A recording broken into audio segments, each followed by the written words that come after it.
Welcome to লিসাস blog. প্রতিদিনের মতো নতুন একটা ভিডিও লিয়ে এলাম। তো আজকের ভিডিওটা হলো ডিম বোনা। তো প্রথমে আমি 2টা সিদ্ধ হওয়া ডিমরে হলুদ দিয়ে মাখাইলাম, তারপরে হালকা করে বাজমু ডিমরে। আর যেহেতু আমি এক হাত দিয়ে ফোন ধরছি আর এক হাত দিয়ে রান্না, ভিডিওটা একটু এলোমেলো হয়ে গেছে।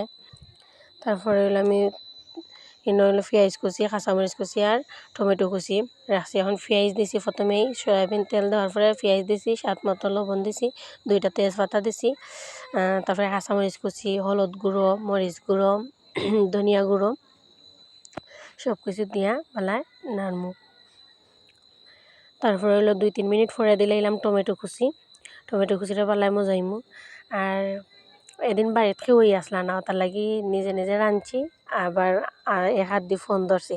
তখন দিলাম ডিম। আর এটা বিশেষত রাঁধছিলাম হইলো আমার ভাইয়ের লাগে, সকালে অফিসে যাইতা, তো কিচ্ছু আসিল না, আম্মা এখন তার ডিম বোনা হইল, ও ভাইয়ের লাগে 2টা ডিম বোনা করছি। ভিডিওটা ভালো লাগলে সবাই লাইক কমেন্ট শেয়ার করবা, আর সবাই ভালো থাকুকা। আল্লাহ হাফিজ।